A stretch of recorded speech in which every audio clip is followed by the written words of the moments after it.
yang mengatur adalah apakah program sumber resapan Horor, di DKI Jakarta ini sumber efektif, resapan Pak? Sama Anies sekali kian tidak, Pak. makan Ada beberapa korban, kali saya sampaikan di dalam ditulis oleh seminar Anto di Cahaya. 8 ya, di LIPI dan sebagainya. Permasalahan sumber Kenapa? resapan Karena program tidak unggulan disadarinya Anies Baswedan kecepatan di DKI turunnya hujan Jakarta kian dalam timbulkan hubungan dengan masalah di pelambatan sana-sini. resapan Maksud dan air di dalam tujuan tanah. sumber resapan faktanya tidak sesuai dengan harapan seperti yang Anies sampaikan di hadapan warga Jakarta ketika kampanye. Dulu memang terlihat sangat manis sekali, apalagi disisipi kata sunnatullah yang nampak islami untuk meyakinkan warganya. Melalui tangkapan kamera mereka nampak terkagum-kagum atas kata kalimat Anies yang sepertinya wangi membumi dalam memberikan teori. Tapi itu dulu, rekaman video pidatonya yang semangat berapi-api masih dapat dilihat di YouTube. Terlihat dengan sadis dan sinis, Anies menyentil cara Jokowi dan terutama Ahok sebagai lawannya di Pilgub DKI Jakarta 2017. Saat itu dalam mengatasi banjir, soal cara Anies yang paling epik dan warga harus memilihnya. Sebetulnya sumber resapan bukan era Anies Baswedan saja, di era Jokowi juga sudah ada. Hanya saja cara eksekusi Anies dan Jokowi beda, seperti bumi dan langit.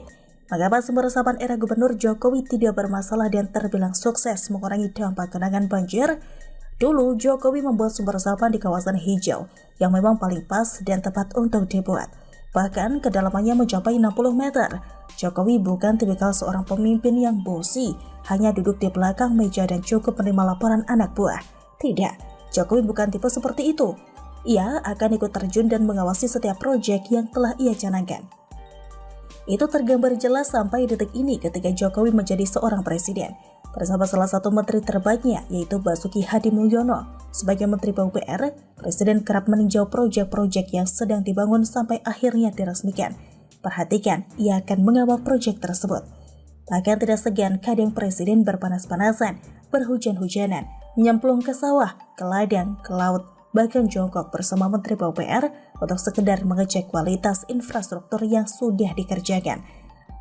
Jarang pemimpin yang mau seperti ini, apalagi seorang presiden yang notabene orang nomor 1 di republik ini. Ya karena memang wataknya Presiden Jokowi demikian. Mari perhatikan, dulu awal-awal Presiden Jokowi sering dikatakan pencitraan dan sekarang bagaimana? Yang mengatakan pencitraan rupanya capek sendiri, kalah dengan fakta. Mereka terdiam dan tidak bisa berbuat apa-apa. Biasanya hanya nyinyir saja. Selama ini Presiden tidak peduli, yang penting kerja, dan kerja. Kepentingan rakyatnya jauh lebih utama daripada memikirkan para pembencinya.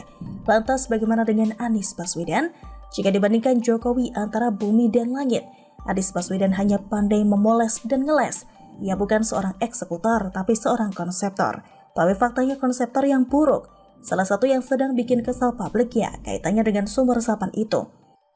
Di era Anies sumber resapan menjadi malapetaka, bahkan sudah berubah menjadi ranjau darat bagi rakyat. Dan ini bisa menjadi teror dan horor. Bagaimana tidak? Sumber resapan Anies bukan dibangun di kawasan hijau seperti Jokowi, tapi era Anies malah sebagian besar dibangun di trotoar dan bahu jalan. Akibatnya, jalan jadi pecah-pecah usai di bawah sumber resapan. Selain itu, kebanyakan antara penutup sumber resapan dan aspal tidak rata, sehingga banyak pengguna jalan yang menghindarinya. Jalan yang rusak akibat sumber resapan kemudian ditutup kembali dengan cara diaspal di atasnya, lalu kembali dilubangi. Jadinya, gali lubang tutup lubang berulang kali.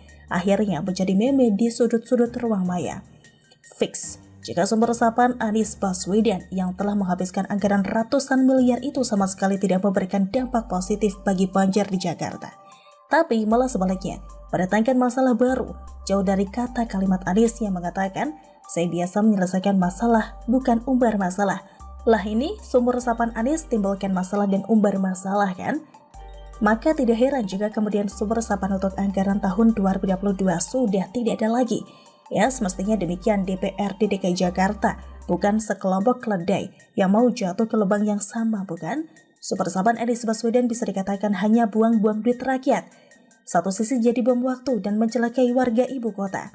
Akhirnya terbukti diberitakan sumber resapan di kawasan Taman Bona Indah Lebak Bulus, Jakarta Selatan ini jebol dilewati mobil.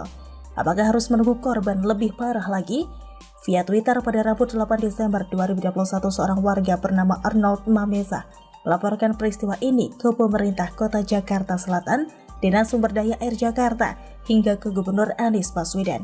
Lapisan atas sumber resapan itu jebol, terlihat tiang beton juga luluh lantai, amplas ke bawah. Arnold Mamesa menyebut ini sebagai tragedi. Kejadian di atas jelas memalukan, menandakan jika pekerjaan sumber resapan Anies Baswedan asal-asalan tidak melalui kajian terlebih dahulu. Itu baru mobil pribadi, bagaimana jika kendaraan yang jauh lebih berat? Seharusnya Anies Baswedan rajin turun ke jalan lakukan pengecekan, fokus benahi Jakarta dengan kesungguhan. Jangan hanya pamer ini itu mengejar panggung saja di ruang-ruang tertutup dengan sorotan lampu yang gemerlap. Soal di atas bukan masalah kecil, itu masalah besar yang harus segera dievaluasi secara total. Jika tidak dalam waktu dekat akan kembali terjadi. Apakah harus menunggu dulu ada korban nyawa? Pada akhirnya Pemprov DKI Jakarta hanya pandai menghamburkan uang rakyat saja. Celakanya DPRD DKI Jakarta yang semestinya memelototi eksekutifnya sepertinya lemah dikungkung kepentingan politik. Untuk sebuah proyek yang tidak seberapa saja banyak timbulkan keruwetan yang tiada kira. Sampai pusing rakyat Indonesia membaca, melihat dan menonton mirip badut. Tidak terbayang bagaimana jika ngurusi atau diberi tanggung jawab mega proyek yang bertaraf nasional. Jika untuk perkara kecil saja tidak mampu dikerjakan dengan baik, bagaimana jika diberi tanggung jawab yang jauh lebih besar? Ini harus menjadi perhatian rakyat Indonesia. Dan rasanya sudah sangat sering semesta, seperti sedang memberikan tanda murni tanpa rekayasa.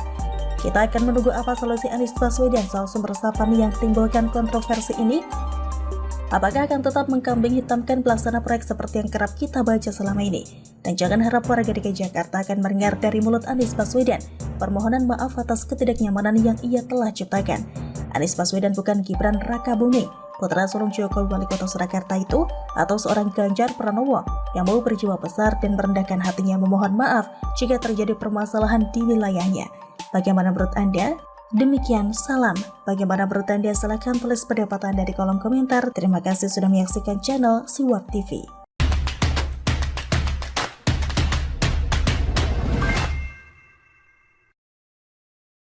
Dari pemerintah pusat.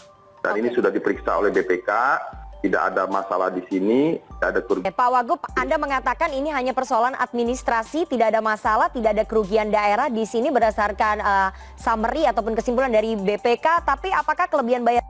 BPK, ada 2.645 masalah ketidakpatuhan di DKI Jakarta, ditulis oleh Anto Cahaya. Sudah menjadi rahasia umum jika di Pemprov DKI era Gubernur Anies Baswedan, beberapa kali BPK menemukan overpay atau lebih bayar di Pemprov DKI Jakarta.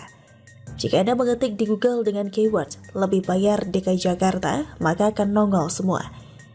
Dan yang lebih mengerikan, potensi ribuan permasalahan yang dapat merugikan negara. Dan baru-baru ini kembali terjadi kasus overpay atau kelebihan bayar era Gubernur Anies Baswedan. Hanya sayang tidak diberitakan secara masif atau mungkin awak media sudah bosan atas habit Anies di DKI Jakarta